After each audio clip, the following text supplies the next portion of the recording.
భూమి వేడెక్కుతోంది. ఒకప్పుడు సూర్యుడి కాంతిలో సేద తీరిన ఈ గ్రహం ఇప్పుడు అగ్నిగుండంగా మారిపోయింది. ఈ ఏడాదికి సంబంధించిన గణాంకాలు ఇంకా రాలేదు, కానీ గతేడాది భూమి ఉష్ణోగ్రతలపై డేటా వచ్చింది. అది మీరు తెలుసుకుంటే షాక్ అవ్వడం పక్కా.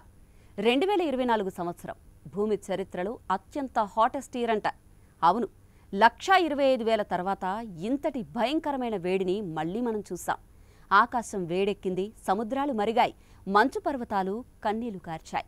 మానవుడు సృష్టించిన ఈ తాపన ఇప్పుడు ప్రతి చోట నాశనంగా తిరుగుతోంది. భూమి ఊపిరాడక తల్లడిల్లుతోంది. గాలిలో అగ్నివాసన, నేల మీద దహనపు గీతలు, ఇలా జీవితమంతా వేడిలో ముక్కలవుతోంది. ఒకప్పుడు మానవ జాతి భవిష్యత్తు గురించి కలలు కనేది, కానీ ఇప్పుడు ఆ భవిష్యత్తు దహించుకుపోతోంది. మనం వాతావరణ విపత్తు వైపు వెళ్తున్నామనే భయం కాదు, ఇప్పుడు దానిలోనే జీవిస్తున్నాం. నదులు కోపంతో ఉప్పొంగుతున్నాయి, అరణ్యాలు మంటల్లో దగ్ధమవుతున్నాయి, సముద్రాలు మానవుడి అహంకారానికి ప్రతీకారంగా లేచాయి. భూమి ప్రతి మూలలోనూ ఒక భయానక శబ్దం వినిపిస్తోంది. 1,25,000 సంవత్సరాల చరిత్రలో ఎప్పుడూ లేని విధంగా ఈ భూమి ఇప్పుడు తన ఆఖరి శ్వాసను తీసుకుంటోంది. ఇక ప్రళయానికి కారణాలు మనమే. మన నగరాలు పొగతో కప్పబడి ఉన్నాయి.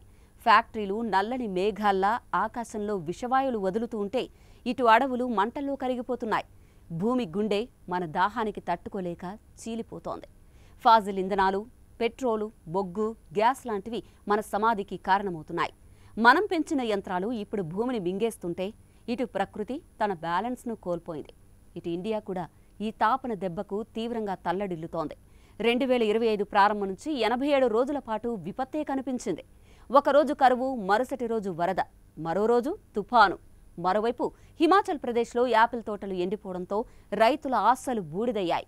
ఢిల్లీ, ముంబై వేడి కింద ఊపిరాడక కూరుకుపోయిన వేళ ప్రజలు నీటి కొరతతో బాధపడుతున్నారు. ఒక్క మాటలో చెప్పాలంటే గాలి పీల్చడమే ఒక సవాలుగా మారింది. భారత ఆర్థిక వ్యవస్థ ఈ విపత్తులతో తీవ్రంగా నష్టపోతోంది. ప్రతి విపత్తు కోట్ల నష్టాన్ని మిగులుస్తోంది. ప్రతి వర్షపు చినుకు మానవ తప్పిదానికి గుర్తుగా భూమిని గుచ్చుతోంది. అయితే ఇప్పటికీ సమయం ఉంది. మనం ఇప్పుడు మారకపోతే భూమి శాశ్వతంగా మారిపోతుంది. అరణ్యాలు తిరిగి పెరగాలి, సముద్రాలు విశ్రాంతి తీసుకోవాలి. అదే సమయంలో గాలి మళ్లీ శ్వాసగా మారాలి. కానీ మనం ఏమీ చేయకుండా ఉంటే మాత్రం ఈ అగ్నికాలం మన భవిష్యత్తును దహన భస్మంగా మార్చేస్తుంది. భూమి ఇప్పుడు చివరి హెచ్చరికిస్తోంది. ఇది శబ్దం కాదు, ఇది ఒక ప్రళయ గర్జన. మానవుడు వినకపోతే భూమి ఇక మౌనంగా ఉండదు, తన కోపాన్ని పూర్తిగా చూపిస్తుంది.